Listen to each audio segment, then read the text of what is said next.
Hello and welcome. My name is Adrian Christie. I am the Chief Executive at Table Tennis England, and it is my pleasure today to talk you through the very early stages of our strategy reset. What I'm going to share with you has been approved by the Board of Directors, and it was also very well received by the National Councillors when it met on Saturday the 11th of June. I really hope you like what you hear. This is a real opportunity for us to reset the future direction of table tennis in England. Any feedback that you've got, please feel free to let us know. Thank you. So the first part of the presentation focuses on the strategy reset. And these are the principles that will guide our thinking. So firstly, table tennis first. We are a governing body for table tennis, and first and foremost, our interest is to ensure that more people are playing table tennis, that we win more medals across more players, but critically, we are financially stable, so greater financial security and independence. What's really important to us as well is ensuring that we are relevant to our membership, that we are a body that you're proud of, that we are a body that understands the needs and the wants of our membership and consequently can respond. So table tennis first is absolutely running through all of the thinking that we have right now. The second point is about table tennis being open to everyone. We are an incredibly accessible sport, but what's absolutely fundamental is that there can be no barriers to anybody, whether your age, whether your gender, whether whatever community that you're part of. Table tennis is a sport for you. All of the decisions that we make will be led by data and insight and a really clear value proposition. So data and insight will inform where we invest our time, where we invest our monies. It will help us to inform the decisions that we make. But critically, sitting alongside that is a clear value proposition. So you as a member or a fan or somebody who buys a ticket for an event absolutely understands what they are buying into. We want really clear goals that are supported by annual implementation plans, allowing for agility. And what I mean by that is we've all seen, particularly through the pandemic, how society has changed and different support coming in from government, and governing bodies have not been immune to that. So we've had to be quite reactive at times. And I personally think it's absolutely pointless in us establishing a long-term plan for table tennis where ultimately in 3-4 years time funding criteria might change or investment into the sport might increase or decrease. So actually having really clear big goals, big statements of our intent, our ambitions, supported by really agile plans is going to give us a far stronger foundation to build upon. Really understanding why we do what we do and how we're going to do it will actually determine the what we're going to do. So this isn't just about being really clear on the outcome, but actually being clear why we want to do it, why we exist, what our purpose is, how we're going to go about doing that, who we will be working with to ultimately help us understand what the what means, that ultimate outcome, what you can hold us accountable for as the governing body. Greater connectivity. I've been really impressed with the amount of communication that goes out of this organisation since I started.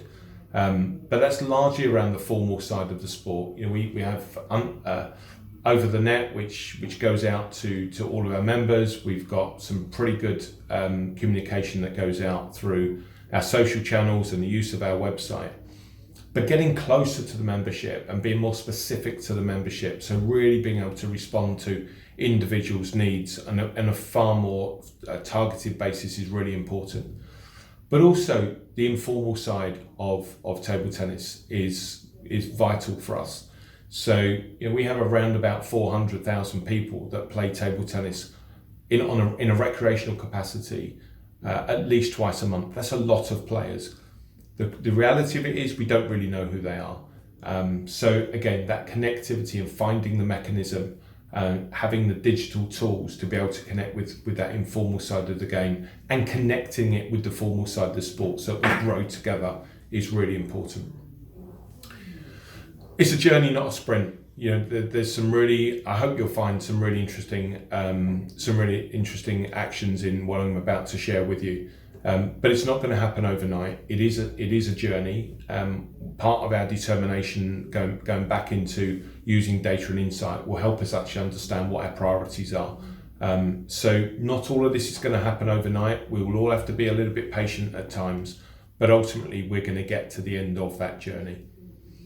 And we cannot be everything to everyone. There's a really clear tendency. I've seen this happen in many sports that I've worked with, is that we try to satisfy everybody. And the problem when we do that is that inevitably there'll be areas where we fail or that we fall short of where we'd ideally like to be. So again, being led by data, being led by insight will help us understand where we really focus our time. And we'll be really honest with how we do that. So on to our action agenda. So what these are these are actions that we can start to describe some of the critical things that we're going to do. So firstly, our national goals, those big ambitions that I mentioned earlier on, but how do we now put those down into something that's really meaningful for people locally? So how does this impact on local leagues? How does this impact on clubs, on coaches, or perhaps on county associations? We want to be more responsive to the needs of the local table tennis community and support it where it's needed most, recognising that one part of the country might be very different to another. Really important that we all share that big ambition, we share the big goal, we share that big outcome, but actually what we do is we translate into something that you really feel that you can own locally. A better connected table tennis community. I've talked already quite a bit about data and insight, but also about our technology capability to reach and really engage our audience. Building the value towards our vision for you to be just as excited about the future of table tennis in England as we are. But critically, we understand that we've got to get our basics right. It's absolutely pointless looking too far ahead if we're tripping over at the first hurdle. So getting those basics right is going to be important for us. Also increasing our international influence, both within the European governing body and the ITTF. I've been really impressed actually with the influence that we do have. We have a fantastic relationship at European international level. We have representation that sits within both of those organisations. But how do we ensure that we at least maintain that, but certainly build on it? Participation with a purpose. What this means is that everything is part of the pathway. So if we're doing some work in schools, we're not just working in schools. We're working in schools to transition players, young players, from that education environment into regular activity at a club. How we work with our ping parlours or our outdoor tables, and we bring people from an informal basis more into the formal side if they want to. Similarly, how do we get more teams into our league? We get more divisions into our leagues. How do we get more players, particularly young players, into coached environments, providing quality coaching? How do we move our coaches from being just qualified into being properly educated? How we get more players competing and that on a progressive pathway, and also the pathway itself. How do we find that those nuggets of talent? We get them into local performance environments and we move them through into ultimately our podium. And as I said earlier on, absolutely no barriers for entry. The opportunity to play table tennis is open to everybody. The opportunity to be successful in table tennis should equally be open to everybody. And achieving consistently on the world stage. This isn't about one-off results, which are fantastic, of course, when they happen, but how do we do that more consistently? So what's the optimum performance environment that we want to operate within? What's the right facilities? What's the right coaching support? What's the right sports science, sports medicine support that our athletes need? The program management, how focused are we as a whole program on delivering world-class outcomes and ultimately Olympic medals? And finding a home for table tennis. Is there an opportunity for us to explore a national centre for table tennis in this country? We're currently based in the National Badminton Centre, which is a fantastic facility for badminton, but it's an office space for table tennis. So how do we find that home? What's the components that we need? Where might that be? So again, a real exciting ambition, I think, for us to have. I touched on coaches just now. We've got quite a lot of coaches, but we qualify them. What we haven't done to date is spend a huge amount of time investing in their development, and particularly those that have the capability to work within performance environments, but critically as well, those coaches that all they want to do, where their motivation is, where their excitement, their inspiration is very much at grassroots. So how do we equip those coaches with the best possible knowledge to be even better than they are already? Increasing the visibility of table tennis. We are largely insignificant as far as media broadcast is concerned. How do we grow our social channels, our digital channels? How we get more eyeballs on the sport? Staging more major events is a big opportunity for us, I feel, both at national level, but also at European and international level. And we're working very closely at the moment particularly with the ITTF, on some really exciting plans for across the next few years. But of course, making sure that we've got frequent content, we've got relevant content, that we make this accessible, that we make it current, that we make it interesting. So relevant and frequent content that sits across our social channels that you'll enjoy. Financing table tennis. We're incredibly grateful for the financial support that we get from both Sport England and UK Sport. We work really hard to secure that public investment.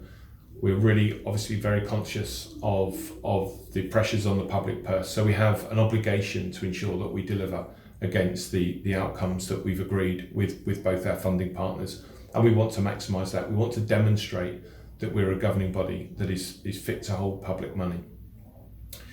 What we also, though, can't be is completely reliant on that public purse. So building our own income streams, our owned money, is something that we must focus more time on. We need to rethink our membership model. Across many sports that I've worked with, I hear the same question time and time again. What do we get for our money? Why do we need to be a member? It comes back to my point about being relevant. I want you to really value your membership with Table Tennis England. But importantly, therefore, is we've got to give you something that you equally value. So rethinking that membership model will be something that we'll do pretty quickly. We live in a time where everybody's monies are very tight, and that equally goes for sponsorship as much as anything else. So, but nevertheless, our aspiration should still be to seek commercial investment to help table tennis fly even quicker, for us to be able to go faster. And we'll be building out some really exciting value propositions to commercial partners. Broadcast and OTT, we've, as I say earlier on, we're largely invisible through a broadcast perspective. We get some great support from the BBC, but how do we extend the support that we've got? Equally, how do we use our own channels, our own digital channels, to bring content to you more frequently through our own streaming site?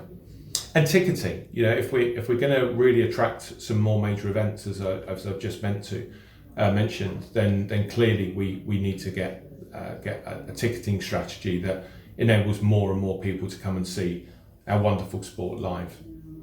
But everything that we do around building income comes back to our data. We've got to know who our members are, who our fans are, what it is that they want, how we can best serve them, and the value proposition will sit very much alongside that.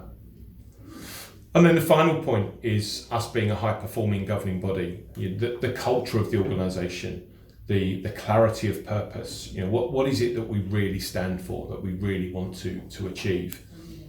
We have to trust each other. We have to respect each other, and if we do that, we win together. And I think this is a big opportunity for the sport to come together, to collaborate, in order for us to really grow further. Investing in the growth and capability of our people. This just isn't our staff, but it's how do we invest in volunteers, how do we invest in coaches, how do we invest in technical officials, but investing in their capability. So again, I keep using this phrase about we can go quicker, we can go better, and we'll achieve more together. And finally, we have clear responsibilities, particularly in receipt of government funding, to comply with the governance code. We have responsibilities as well to ensure that we're appropriately financially managed, and bringing our governance and our financial management together in the way that we do, I think is a real credit to Table Tennis England. Okay, moving on to our structural reset. So our principles. Our structure will be led by capability, not just our staff, but our coaches, our officials, our volunteers, and our budgets will make provision for investing in our people. Improving the inclusion and diversity of our workforce. I think our governance structure, if I'm honest, is too heavy. It needs to be thinned out a bit. We have a lot of committees inside this organisation. We need to find a better way of ensuring that the right level of consultation takes place, the more informed views are presented to the board for them to obviously then make informed decisions. So while we have some of these committee structures that I'm going to share with you in a second, what I'm trying to do is define them more as being advisory committees or standing committees. And the chair of each of those advisory committees will hold a main board position. The senior leadership team will primarily support those advisory committees and relevant standing committees. What they won't necessarily do is come further down through the supporting structure. It's really important that we keep the strategic element of our sport operating at that high level. So this is a pretty simple slide, but fundamentally this is about bringing volunteers closer to our decision making. So right at the very outset, one of the very first principles that I mentioned was about putting table tennis first. What this slide does is ensure that the decisions that we make, the discussions, the debates that we have are about bringing together the expertise that we have in this organisation. We have a really talented team inside Table Tennis England, but what we also have is enormous passion, experience, and a wealth of expertise that sits around our volunteer structure, and we want to bring those two together. And what we want to bring them through is in a fairly simple but hierarchical chart of supporting committees, advising or informing our advisory and standing committees, who in turn reach the board, so the board is the ultimate decision maker. So what I'm proposing here, or have proposed, is some changes to our governance structure. And the changes essentially are the addition of 3 new committees at Tier 1 level. So on the right hand side with our standing committees, we have NomCom, we have a disciplinary committee, we have an honours committee. What we don't have is an HR committee, a group of people who are completely focused on our people plan. I've talked just now about how important the capability is of our people and investing in our people. The HR committee, I hope, will very much help us to do that. On the advisory committee side, one of the most emotive, if not the emotive, things that we do, activities that we undertake, is competition.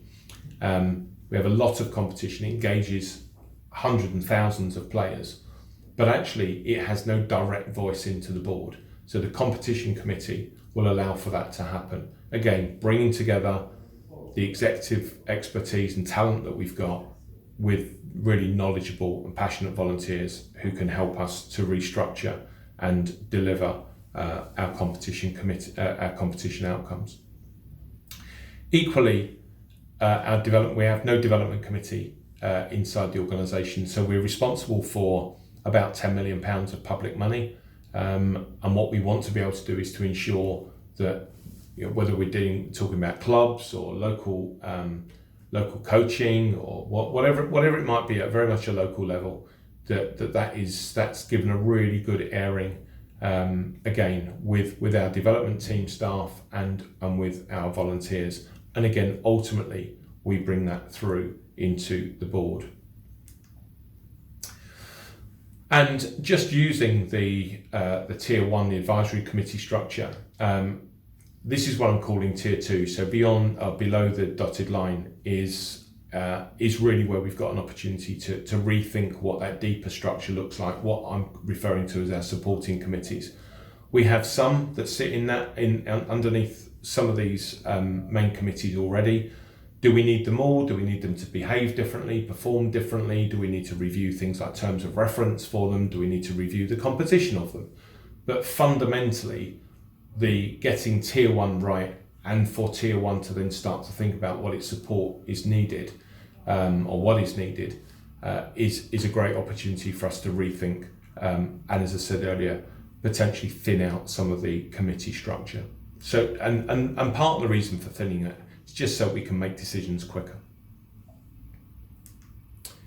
And then just on some timelines to reset. So consultation is now underway. National Council and MAG will be involved in that. We'll be doing some live webinars. I'll be doing some of these live webinars over the course of the coming few weeks. So just keep a lookout for some of those, where I'll essentially be talking through the same slides, but of course doing that live gives you an opportunity to ask me some direct questions. We're really interested in doing some member surveys, and just before we have the AGM on the 16th of July, we'll present again where we are currently with the further evolution of the slides, and we'll do that at the annual conference, and we'll give the members an opportunity to feed into that with some very specific questions. What we'll also be doing as part of the reset is confirming our purpose, thinking, as I said earlier, about what it is that we really want to do, identify what those goals are, what those big ambitions are, confirm our action agenda, and start to think about our implementation plan. So really understanding what we'll be focusing on from next year. And ultimately getting a proposal to the board on the 8th of September. The structural reset, that thinking is already now underway. And again, that will be done alongside the strategy reset. So there you have it. That's our thinking to date. There's a lot more work to do. The fun bit really starts now. This is the designing of the detail, putting some colour around our objectives and starting to bring this to life. We will do that over the summer months. It will be presented again to the board for final approval at the beginning of September, after which I very much look forward to sharing this with the wider table tennis community. So thank you very much for joining us. I really hope you liked what you've heard. This is a fantastic opportunity for us to reset the sport. We very much look forward to welcoming many more players into table tennis in this country, but critically as well, ensuring that our members continue to enjoy a lifelong love of table tennis. Thank you very much for your time today.